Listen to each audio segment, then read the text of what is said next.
Karena saya tiap datang ke daerah, mereka kumpul tanya, siapa dan partai apa yang akan kita dukung untuk 2024. Saya bilang nanti, menanti komando, instruksi PBNU, calonnya saja belum ditetapkan.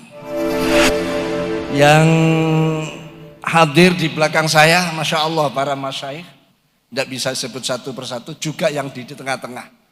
Banyak masyayikh yang duduk di tengah-tengah, rela berkumpul dengan umatnya, duduk bersama-sama tanpa kursi. Kursi di sini mahal.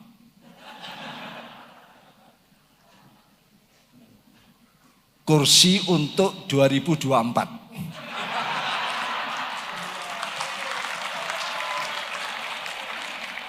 Kata Bapak Wakil Gubernur, duduk justru malah menjadi lebih tenang, ya, tidak ada marah, tidak ada, karena perintah Rasulullah kalau kamu marah dalam keadaan berdiri, duduk, maka akan menghasilkan rencana-rencana besar, renstra-renstra yang kita inginkan, cita-cita besar. Dan kami harapkan dengan halakoh yang diadakan, mungkin baru provinsi PW Sumatera Utara yang memulai halakohnya untuk menggali sejarah dzurriyyat para pencetus, pembawa, para muassis di Sumatera Utara ini dengan kelahiran Nahdlatul Ulama. Sungguh luar biasa. Berarti halakoh ini sudah mempersiapkan masa depan. Sejarah menentukan siapa kita, bagaimana kedudukan kita, bagaimana wibawa dan kemuliaan kita. Man la tarikholah, la hadirolah, wala mustaqbilalah, walau mustaqbalalah. Barang siapa yang tidak punya sejarah yang bisa diceritakan pada generasi-generasi yang akan datang, tidak ada cerita bagaimana NU masuk ke Sumatera Utara, tapi ini sudah tadi diungkapkan siapa pembawa, siapa muassis penerus Nahdlatul Ulama, dan siapa yang meletakkan dasar-dasar berorganisasi. Bisa cerita. Berarti kita adalah bangsa yang punya peradaban, bangsa yang punya masa depan yang cemerlang. Kalau kita tidak punya sejarah, tidak ada yang bisa diceritakan. Anak cucu kita akan buta. Ini kesempatan para dzurriyyat yang sudah masuk ataupun yang belum tercantum, tersebutkan bersama-sama. Karena ini masih memulai. Perlu apresiasi 2 jempol pada Ketua PWNU Sumatera Utara. Hadirin hadirat rahimakumullah jami'an. Nahdlatul Ulama tadi sudah disinggung. Bahkan saya di acara halal bihalal PWNU seluruh Indonesia di Semarang, karena ini tahun politik, tahun menghadapi tahun politik 23, 24. Saya katakan mohon, bukan hanya mohon, muhun. Muhun itu di atasnya mohon. PWNU, PCNU, MWC, Ranting. Karena saya tiap datang ke daerah, mereka kumpul tanya, siapa dan partai apa yang akan kita dukung untuk 2024. Saya bilang nanti, menanti komando, instruksi PBNU. Wong calonnya saja belum ditetapkan. Calonnya bisa juga calon ini gugur, tidak masuk. Namanya calon jadi juga calon tidak jadi. Maka saya katakan tunggu komando PBNU. Jangan buka lapak sendiri-sendiri. Jangan buka toko warung sendiri-sendiri. Baik grosir maupun eceran. Di dalam menyongsong datangnya tahun politik. Bukan berarti kita menghilangkan hak politik. Tapi NU adalah menuju pada abad kedua ini sebagai organisasi yang sistemik, bersistem, organisasi yang munazzam, organisasi yang ada sami'na wa ata'na, dan organisasi yang selalu bertabayun manakala ada berita terutama berita yang miring, yang tidak baik, dari Ranting ke MWC, MWC ke PC, PC ke PW, PW ke PB. Jangan suka menyebarkan berita yang belum jelas kalau belum klarifikasi dan bertabayun. Itu pusaka Nahdlatul Ulama. Sekarang kalau ada berita miring dari PWNU, cabang sampai MWC Ranting, anak Ranting, jor-joran memviralkan, jor-joran, berita belum jelas. Padahal di sini kekalahan kita selama ini. Karena mereka orang-orang lain tahu di mana kelemahan umat Islam. Sejak zaman Rasulullah, bahkan zaman nabi-nabi yang sebelumnya. Nabi Musa kena berita hoax. Zaman Rasulullah, waktu hijrah ke Habasyah, ada beredar berita hoax atau hoax bahwa kufar Makkah telah masuk Islam semua. Sehingga muhajirin Habasyah kembali ke negaranya Mekah aman. Setelah kembali ternyata itu berita hoax. Mereka ditangkap, disiksa dan sebagainya. Ini bahayanya berita hoax. Bagaimana perang Uhud diberitakan Rasulullah terbunuh. Betapa goncangnya barisan umat Islam, pimpinan Rasul yang mereka idolakan diberitakan wafat di perjuangan perang Uhud. Kocar kacir lah. Di situ kesempatan lawan menyerang. Terjadilah kekacauan sementara. Tapi ada berita Rasulullah tidak wafat. Rasulullah cuma luka-luka.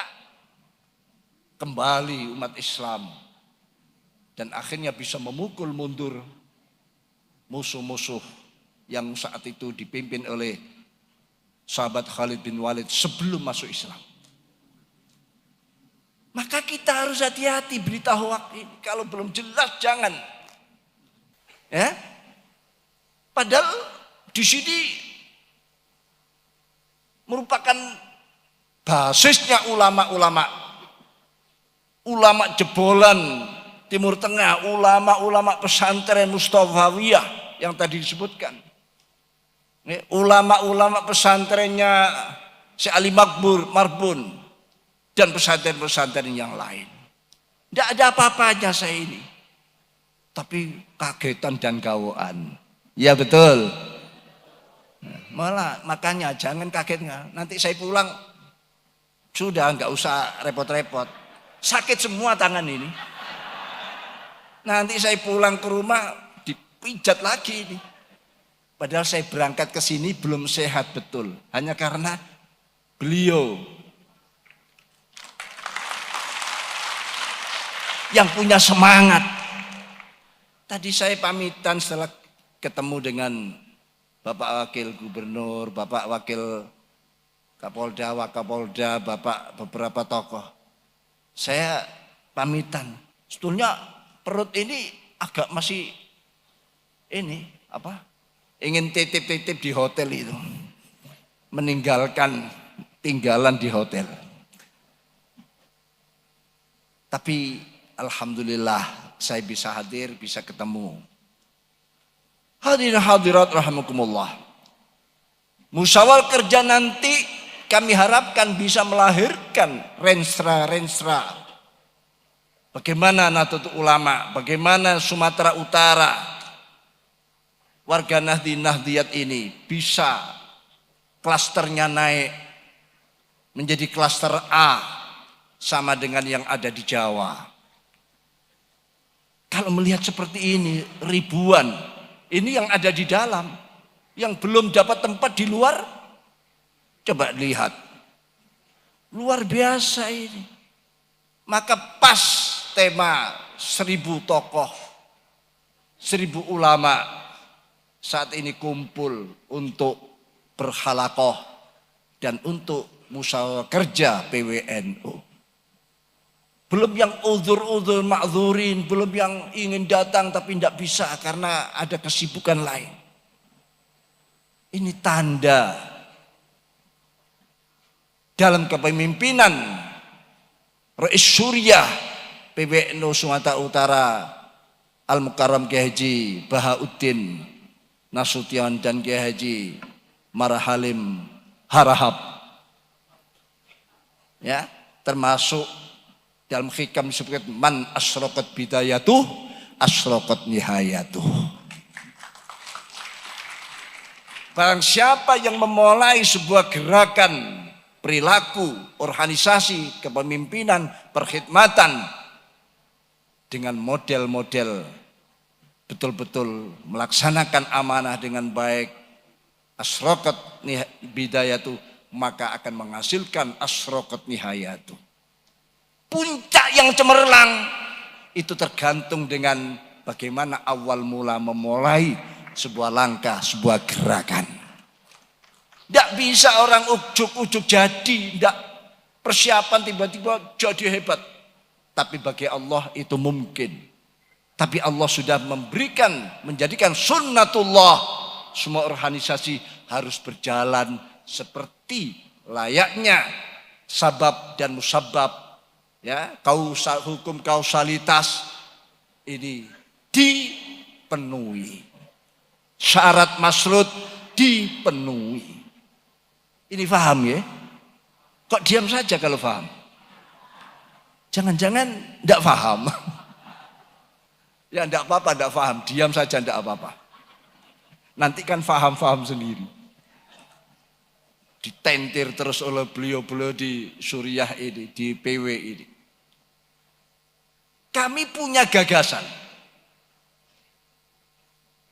Dengan masuknya Nahdlatul Ulama di samping amanah besar ingin mendotkan dunia. Karena lambang Nahdlatul Ulama adalah lambang yang melintasi gambar dunia. Minimal kalau di dunia luar, di dunia industri punya 4.0. Bahkan sekarang sudah 5.0. Nahdlatul Ulama tidak apa-apa, 4.0 dulu. Pertama grand idea. Apa jati diri kita? Ahli Sunnah Jamaah itu seperti apa? Kelahiran Nahdlatul Ulama tiada lain untuk menyatukan langkah para masyayikh pesantren dan non pesantren. Satu langkah. Fi sofin wahid, fi kalimatin wahidah. Jangan terpecah-pecah. Kekuatan kemenangan ada pada persatuan. Jangan harap kalau kita masih kelompok-kelompok. Ibarat kerajaan kecil, kerajaan berdiri sendiri, berjalan sendiri-sendiri. Jangan harap. Persatuan. Karena Nahdlatul Ulama adalah jam'iyah, diniyah, ijtimaiyah. Jam'iyah adalah Ahlus Sunnah wal Jamaah, organisasi. Ya, walaupun di situ ada akidah syariah, ya, akhlak, ya. Tapi diniyahnya ini amar ma'ruf nahi mungkar. Lalu istilahnya adalah mabadi khair ummah. Lengkap sudah. Bisa kita katakan Nahdlatul Ulama itu miniatur Islam. Islam mengatakan merah, Nahdlatul Ulama merah. Islam mengatakan hijau, Nahdlatul Ulama hijau. Karena identik, miniatur. Kita tidak bisa menyatakan Nahdlatul Ulama itu Islam persis. Tidak. Karena pemahaman kita terhadap Islam itu sendiri masih sekuku hitam ini loh. Islam itu agama Allah. Islam itu Al-Quran. Islam itu kalimatullah. Siapa yang bisa membongkar, menyelesaikan kalimatullah? Tidak ada. Ulama-ulama ilmunya yang melaut, yang diakui dunia, masih mengakui kami hanya secuil memahami Islam ini. Banyak pujangga, hukama ingin mendalami Islam, meninggal sebelum dia selesai untuk mencapai cita-citanya. Kenapa? Quran sendiri menyatakan laukanal bahru kalimati rabbi nafidal bahru qabla an tanfada kalimatu rabbi walau ji'na bimislihi madada. Andaikan lautan yang ada di bumi ini, lautan yang di bumi bukan hanya di provinsi Sumatera Utara, di bumi semua dikerahkan untuk qablaan tanfada. Walaupun didatangkan lautan-lautan dari planet manapun yang ada di alam ini, datangkan. Kalau di ayat lain sab'atu abhurin, tetap belum selesai. Disitulah kesempurnaan Islam. Islam yang syariahnya yang kamaliyah. Makanya Nahdlatul Ulama itu berupaya sama, artinya berusaha meniru, memposisikan sebagai organisasi yang ingin menerapkan ajaran Islam itu. Walaupun belum tuntas. Karena tidak ada di dunia ini yang bisa tuntas. Karena Al-Quran kalamullah. Kalamullah tidak terbatas. NU kalau seperti ini, saya kira akan langgeng, mardiyah, menjadi ijtimaiyah, jam'iyah yang diridhoi oleh Allah Subhanahu wa taala, dan akan saling mengatur, membimbing, ya, semuanya. Memang Nahdlatul Ulama apa? Kebangkitan ulama. Tapi bukan berarti semua harus ulama. Karena Kiai Hasyim, Mbah Hasyim di Konstitusi mengatakan halumu ila hadil jam'iyah ayyuhal ulama wa man tabi'akum wa man tabi'ahum wa man tabi'akum. Hai para ulama dan para santri-santri ulama. Ini yang disebut. Jadi walaupun Anda belum ulama, tapi Anda sudah diakui sebagai warga Nahdliyat, diakui sebagai santri daripada Rais Akbar Kiai Hasyim Asy'ari. Allahumma ya, kalau sudah amin harus jangan pulang dulu, jangan keluar dulu sampai selesai. Kalau pulang keluar sebelum selesai dicabut hak pengakuan santrinya Mbah Hasyim. Lah cuma duduk sebentar. Saya setelah ini nanti pesawatnya jam 3. Saya harus pulang karena masih banyak pekerjaan di rumah. Kalau tidak ada pekerjaan saya tunggoni 1 bulan tidak apa-apa. Allah salam Muhammad. Allah salam Muhammad. Allah salam Muhammad. Pertama, grand idea, jati diri. kemuliaan kita. Jangan sampai kita sebagai warga negara justru merendahkan, mencoreng, atau menurunkan bendera yang sudah tinggi dikerek oleh para muassis, para ulama dulu. Lalu kita turunkan. Jangan. Nangis para muassis melihat kalau sampai terjadi seperti ini. Sudahlah, jangan ragu-ragu. Nahdlatul Ulama adalah ingin memposisikan sebagai organisasi yang persis dengan syariat agama Allah. Adapun ada satu dua itu perlu dibenahi, yang mungkin belum faham betul.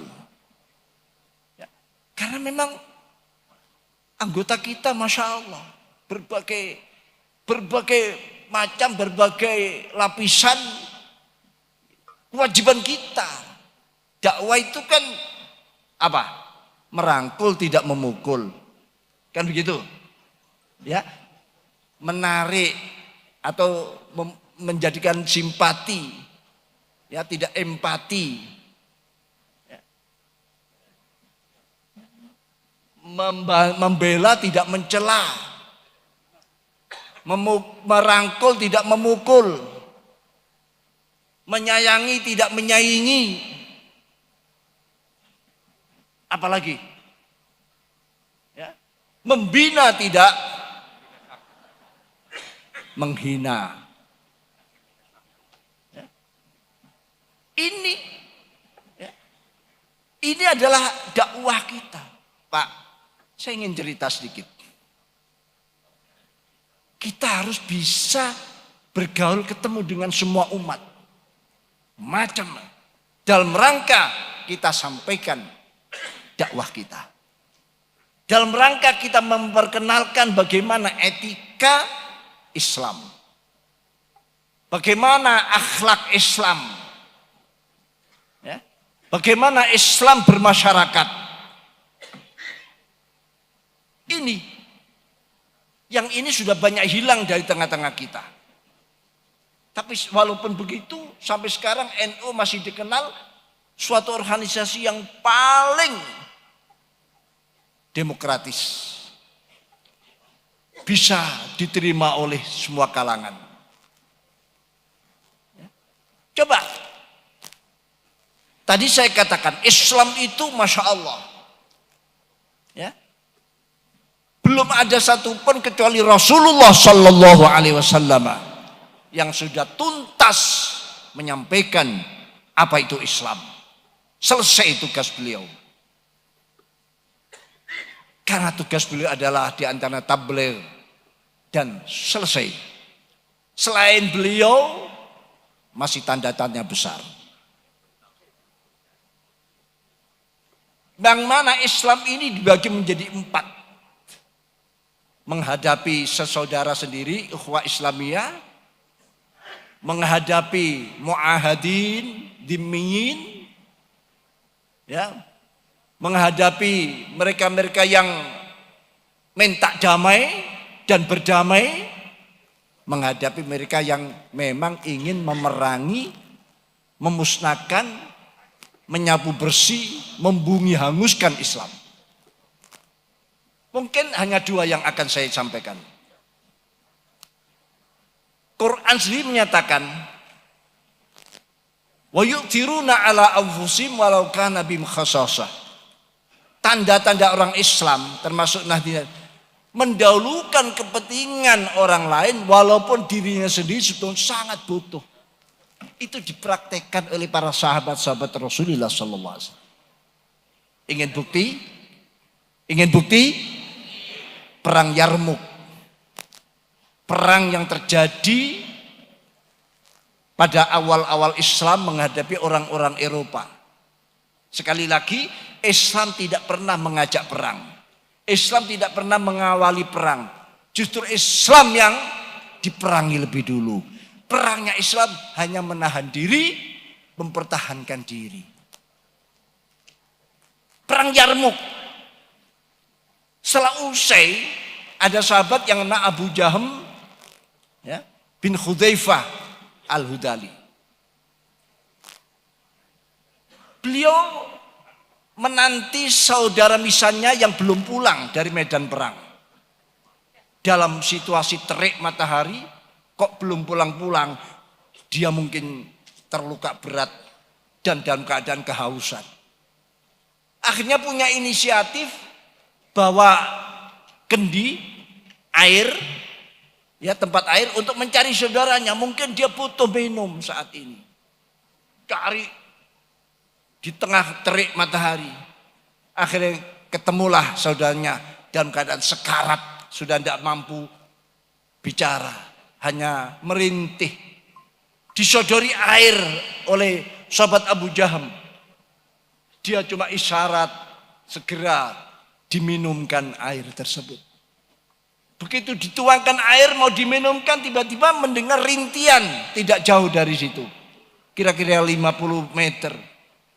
Lah kok saudara yang sudah siap minum tiba-tiba memberi isyarat agar datangi suara itu. Mendahulukan suara itu. Padahal dirinya sudah sangat butuh minum. Sudah sekarat. Akhirnya dituruti oleh Abu Jaham. Didatangi suara yang merintih. Ternyata siapa? Sahabat Hisham ibnul As. Saudara daripada sahabat Amr ibnul As. Akhirnya disodori air. Dia memberi isyarat sudah tidak mampu bisa bicara. Begitu dituangkan tiba-tiba terdengar rintian lagi. Kira-kira 50 meter. Tiba-tiba sahabat Hisham yang sudah kehausan yang sangat memberi isyarat agar ke sana dulu. Biar saya terjemahnya seperti itu. Didatangilah suara itu Abu Jaham. Pak, Bu, mendengar ini ya. Jangan sampai ada bentuk, ada rupa, tapi tidak mendengar. Karena tertidur. Akhirnya sampai di sana, sudah meninggal dunia. Yang merintih yang ketiga ini. Meninggal dunia.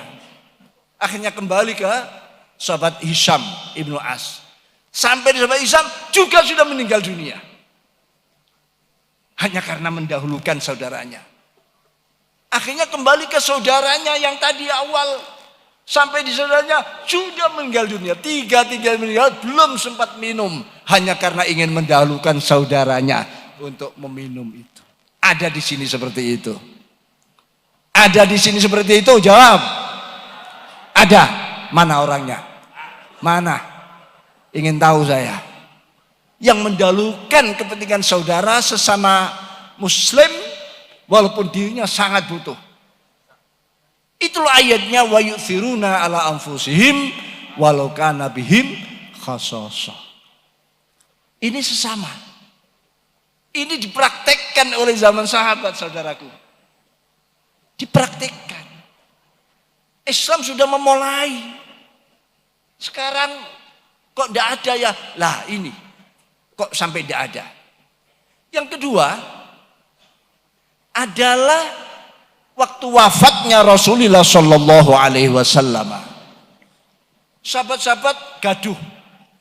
Ada apa? Mencari baju perang Rasulullah. Baju yang sangat berharga, punya kenangan yang digunakan Rasulullah waktu perang. Tentu ini sangat berharga dan punya kenangan. Di mana? Akhirnya ada berita di baju ini sedang digadaikan ke orang Yahudi non Muslim. Pernah dengar apa enggak? Pernah. Akhirnya bagaimana? Diselesaikan oleh sahabat Ali. Ini tidak berhenti di sini. Pertanyaannya, kenapa Rasulullah sampai menggadaikan baju yang sangat berharga itu? Kenapa Rasulullah kasih dan kepada non Muslim lagi? Kenapa? Apakah sahabat-sahabat fuqara masakin tidak mampu? Jangan bilang sahabat tidak mampu.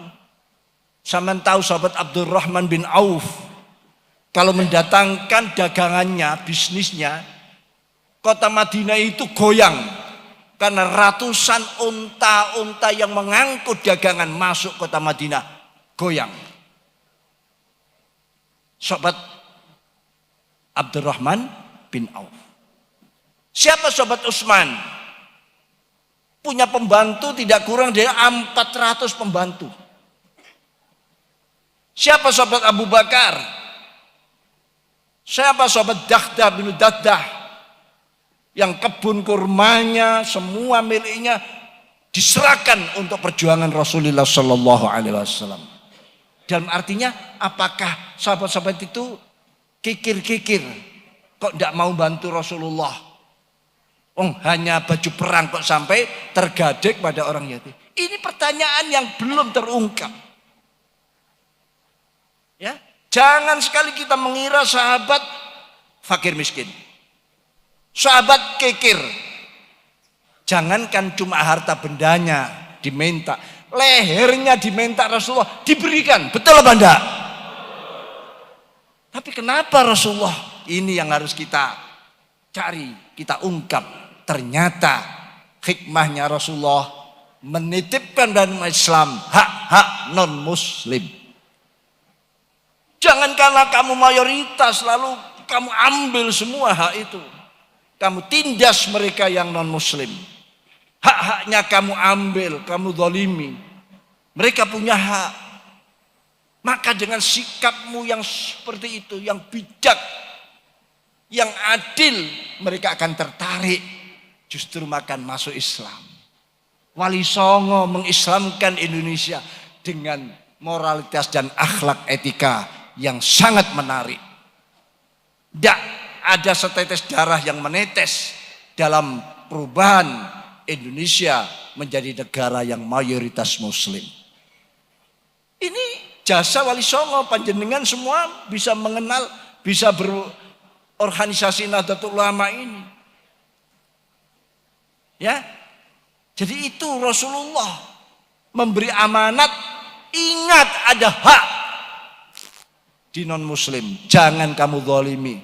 Kadang aja orang bicara, oh dia non muslim saja, sudah jangan diberi, sudah ambil saja haknya. Ada, jangan. NU harus bisa mempraktekkan bagaimana Islam ini bisa membuktikan indahnya ajaran Islam. Lalu yang ketiga, sahabat Ali pernah berperkara dengan orang non-muslim Yahudi dalam masalah hukum. Waktu Khalifah Umar bin Khattab, waktu mau diadili di depan, dua duduk bersama, sahabat Umar Khalifah memanggil sahabat Ali dengan panggilan, ya Abul Hasan taqaddam. Hei Abul Hasan, maju sedikit. Betapa marahnya sahabat Ali dipanggil begitu dan disuruh maju. Artinya apa? Berarti sahabat Umar saat itu karena sahabat Umar ingin memuliakan, membedakan dia dengan non muslim yang sama-sama punya kasus hukum. Mestinya dilakukan sama-sama di hadapan hukum. Lah kok dipanggil Abul Hasan itu kunyah itu bentuk penghormatan. Sedang lawannya dipanggil namanya saja. Kok disuruh maju lagi? Akhirnya sahabat Umar merasa, kenapa sahabat Ali ini saya suruh maju dan saya panggil apa kok kelihatan marah?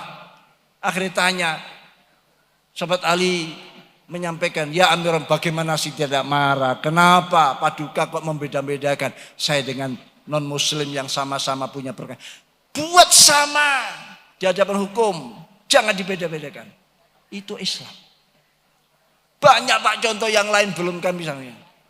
Dan inilah salah satu di antara kita belum faham dengan dakwah Islam yang merangkul tidak memukul, yang menyayangi tidak menyayangi, ya.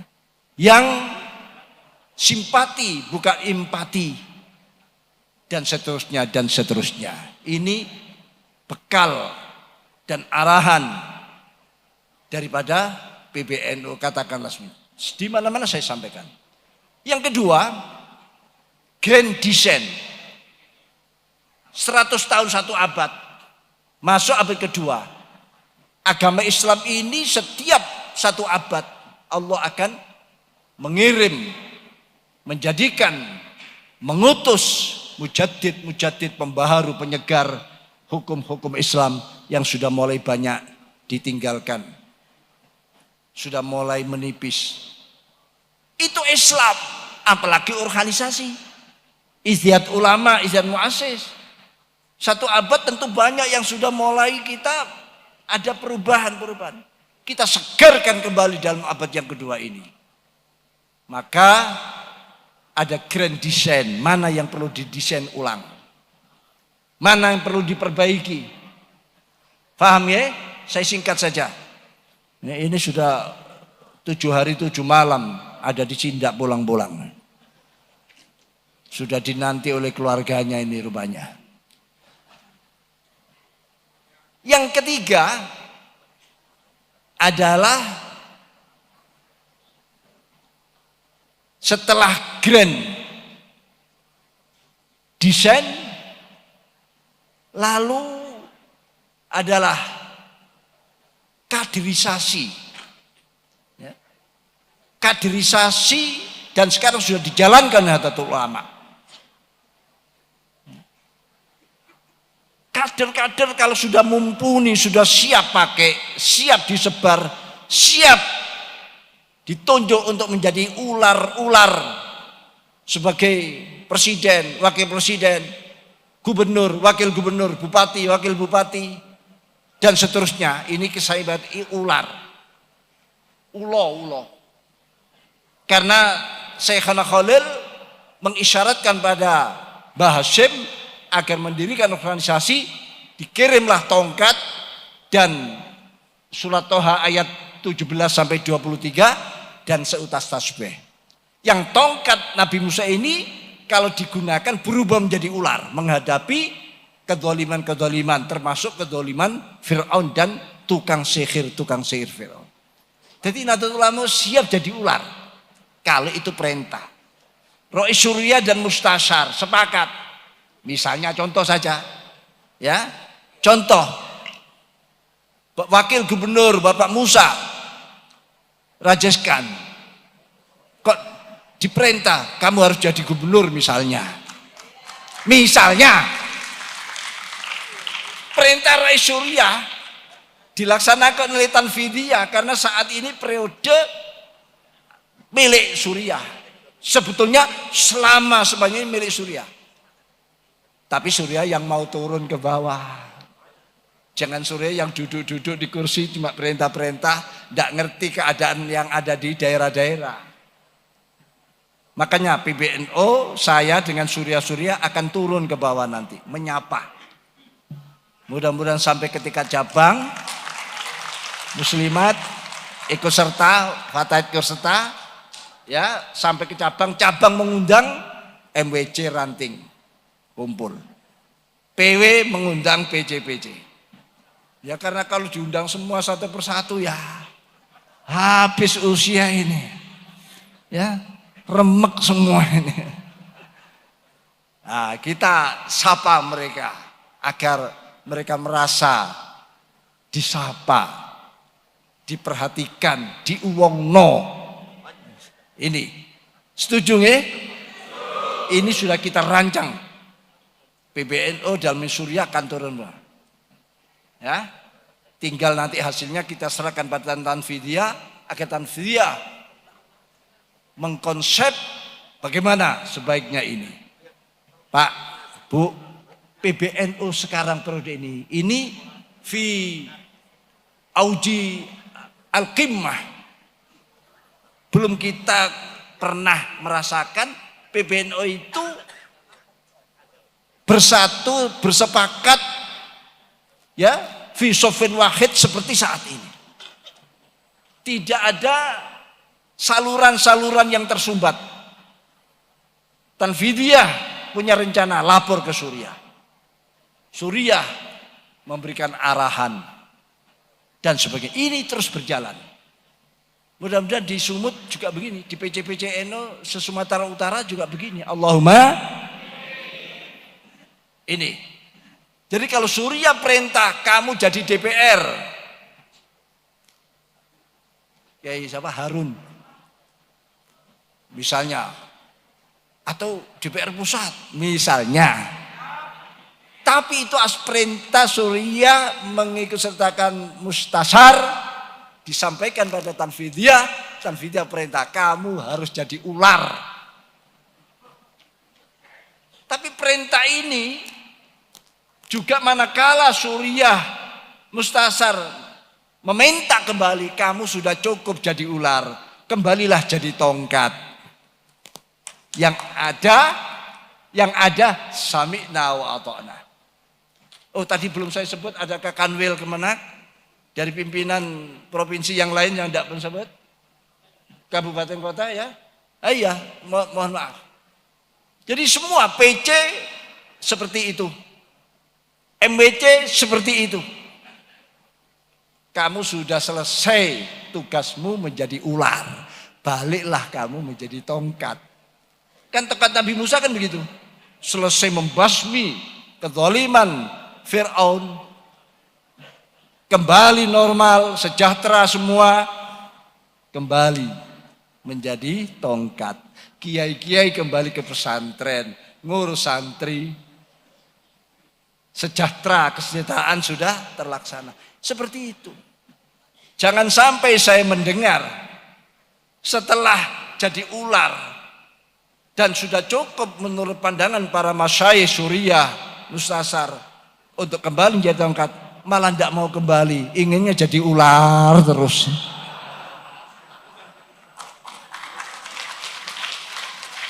Coba ini sami'na wa ta'na. Nikmat Allah akan anugerah akan turunkan. Kalau tidak salah di surat Al-Maidah atau surat Qaf, di sana disebutkan wadhkuru nikmatallahi alaikum wa mitsaqal ladzi wathaqakum bihi idz qultum sami'na wa ata'na. Loh, sami'na ta'na. Nikmat Allah, anugerah Allah. Dalam Al-Baqarah amanar rasul. Ya. Bima unzila ilaihi wal mu'minun kullun amana billahi wa malaikatihi wa rusulihi nufarriqu baina ahadin min rusulihi wa qalu sami'na. Ini tidak sembarangan sami'na wa ata'na. Jadi kalau nanti belum ada instruksi PBNU untuk bergerak menghadapi tahun politik, PW, PC, MWC, ranting, anak ranting jangan bergerak. Tunggu komando. Terutama muslimat, luar biasa muslimat nih. Kekuatannya sudah bisa dibuktikan. Kalau orang mendengar komisi atau fraksi emak-emak, sudah yang fraksi bapak-bapak ini kalang kabut. Segagah bapak-bapak, hebat di depan umum, singa podium. Begitu ketemu istri dibentak, langsung bodoh.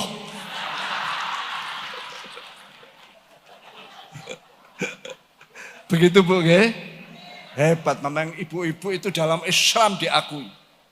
Bagaimana Quran mengangkat derajat ibu-ibu. Tapi jangan mudah nyumpai bapak Bu, ya? Waduh, nanti kalau disumpahi ya seperti pejabat atau hansip yang salah makan obat nanti. Ya denger saja, tidak bisa berbuat apa-apa, kena sumpah. Kena tuahnya ini. Ya, ini tuah. Para bapak. Ya. Jadi grand idea, grand design, lalu grand sistemik dalam rangka mengorganisasi, mengkaderisasi. Kalau kadernya berhasil, apa PKP, apa MK, apa kader-kader ulama nanti, ya, berhasil, siap, agar NU bisa mengirim kemana tempat yang dikirim. Lah, begini ini perlu ada grand satu lagi yang namanya grand control. Melekat, waskat. Karena dulu pengalaman banyak kader kita dianggap kader, dikirim ke berbagai lembaga, bahkan ke partai. Loh, setelah di sana lupa rumahnya. Nggak mau pulang dia. Padahal di sana dia itu cuma kontrak. Rumahnya di sini, di PWNO, Sumatera Utara. Lalu dia nggak pulang-pulang. Mau pulang ke kantor PWNO kalau dapat masalah di sana. Sehingga kita mudah ngeri. Kalau ada kader nggak pulang, berarti dia sedang ada rizki, ada nikmat di sana. Kalau ada kader kok sering pulang, berarti menjadi ada masalah dia. Di sini insya Allah tidak ada. Tidak ada ya? Ya paling ada 1, 2, 3, 4, 5, 6, 7, 9. Kadir, waskat, gen kontrol. Agar apa? Langkahnya bisa terpantau dari PW ini. Memantau kadernya yang ada di mana-mana itu. Sehingga manakala ada kesalahan, biar mudah diingatkan. PW harus tanggung jawab. Meletakkan tanggung jawab. Bisa menunjuk kamu ular terus, lanjut ularmu, atau berhenti kamu dari ular. Saya kira siap ini beliau Suryatan Fidiyah ini.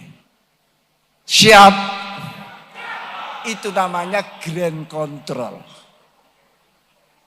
Ya, grand control. Ini harus yang kita sebut 4.0 itu tadi. Mungkin nanti ada tambahan lagi. Sekarang sedang digodok berbagai macam kepentingan, upaya-upaya untuk bagaimana Nahdlatul Ulama belum betul-betul bisa diperhatikan. Menjadi organisasi. Pendidikan sudah mulai. UNU sudah mulai berkembang.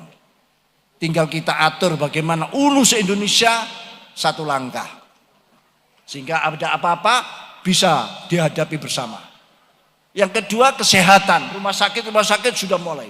Seperti Surabaya, Sidoarjo, beberapa cabang sudah mulai. Dan diusahakan satu langkah, tinggal ekonominya. Memang berat Pak Bu. Kenapa ekonomi berat?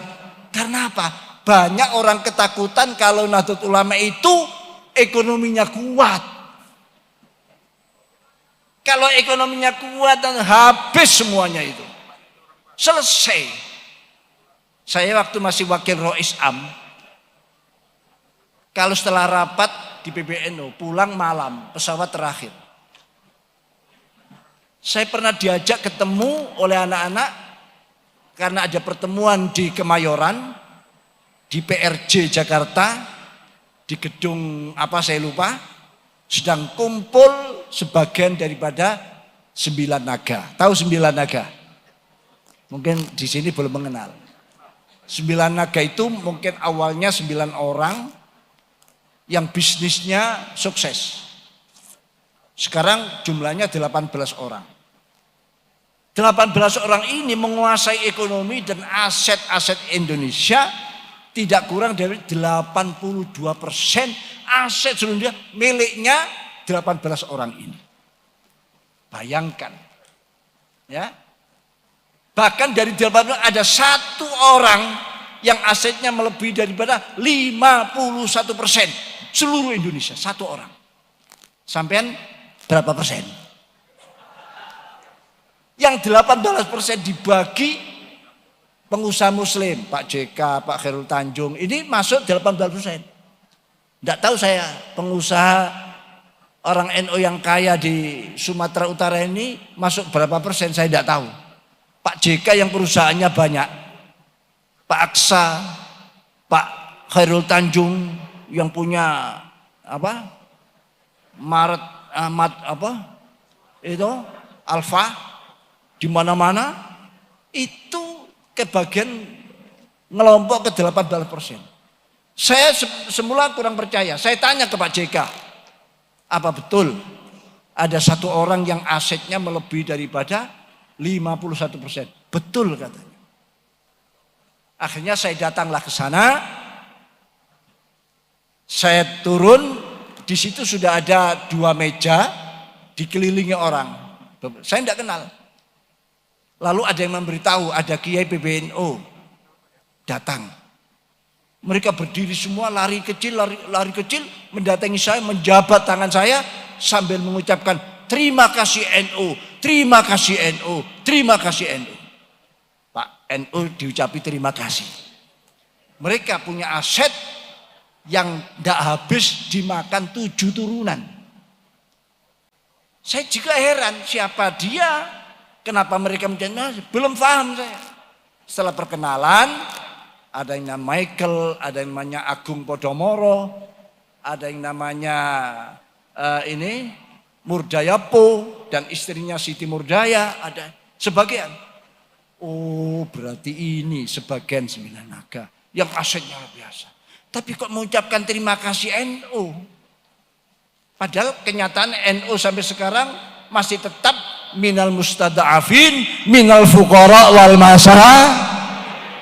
Nggih napa mboten?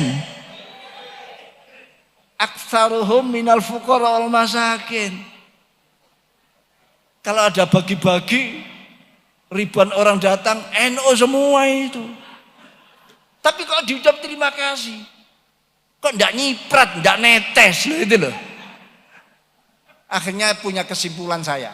Oh, mereka sukses menjadi konglomerat, mendapat gelar 9 naga karena barokahnya Nahdlatul Ulama di Indonesia ini.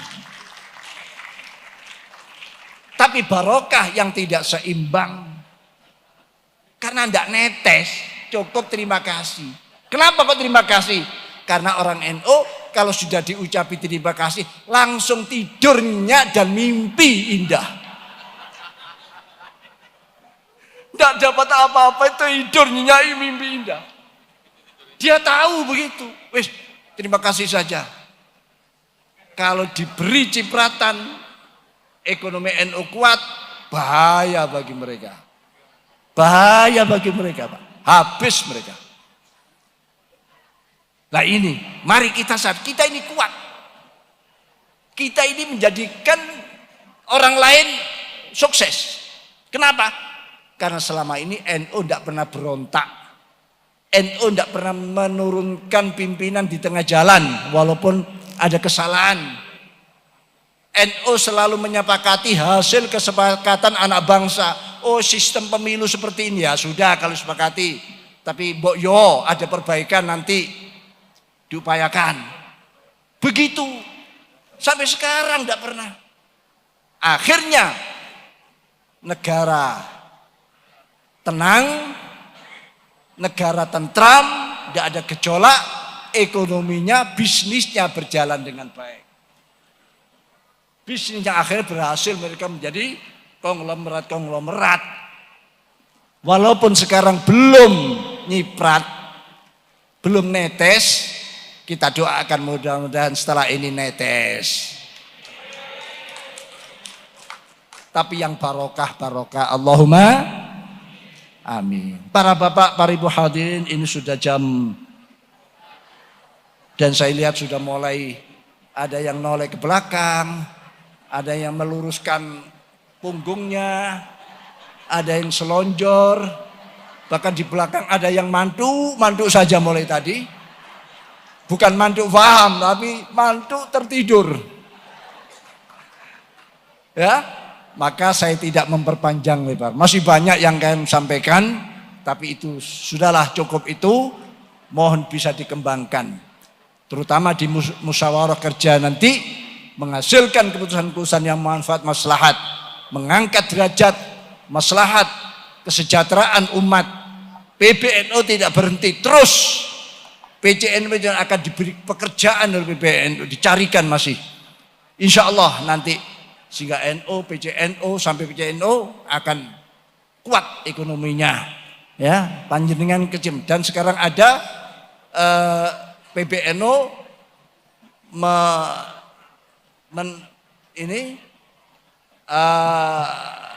memasarkan atau melahirkan gerakan apa?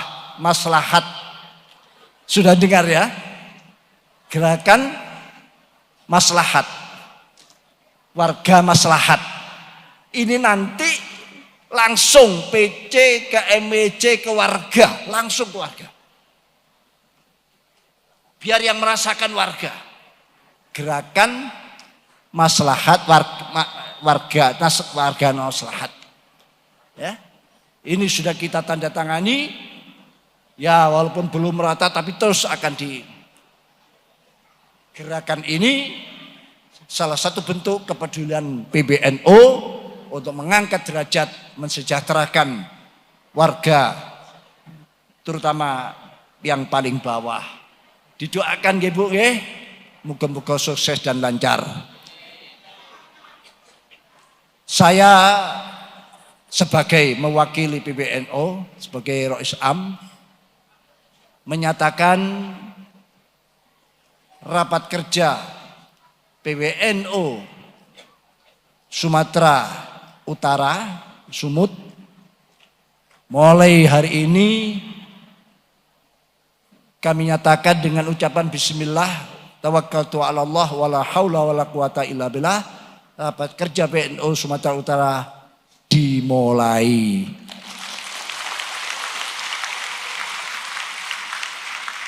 Semoga Allah memberikan keberkahan, kemudahan, hasil keputusan-keputusan yang betul-betul maslahat dan manfaat untuk ke depan. Dan mudah-mudahan yang datang untuk ikut sampai tuntas, jangan pulang dulu. Biar walaupun tiang-tiang sudah tampak cantik, kursi-kursi tampak cantik, karena mungkin sudah 3-4 hari tidak pulang, tidak ketemu keluarga, sehingga melihat tembok-tembok cantik semua. Jangan pulang dulu, selesaikan sampai tuntas. Al-Fatihah.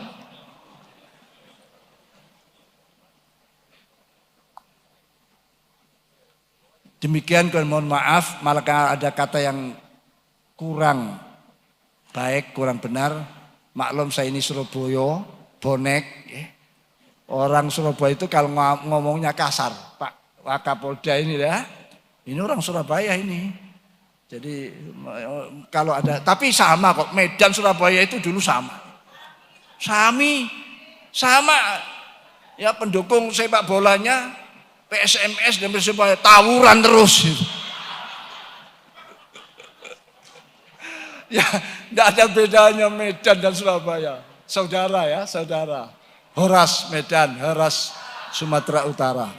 Mudah-mudahan makin baik, makin baik. Allahumma waffaqna wa iyyakum ila shawab wa aqimit thariq. Wassalamualaikum warahmatullahi wabarakatuh.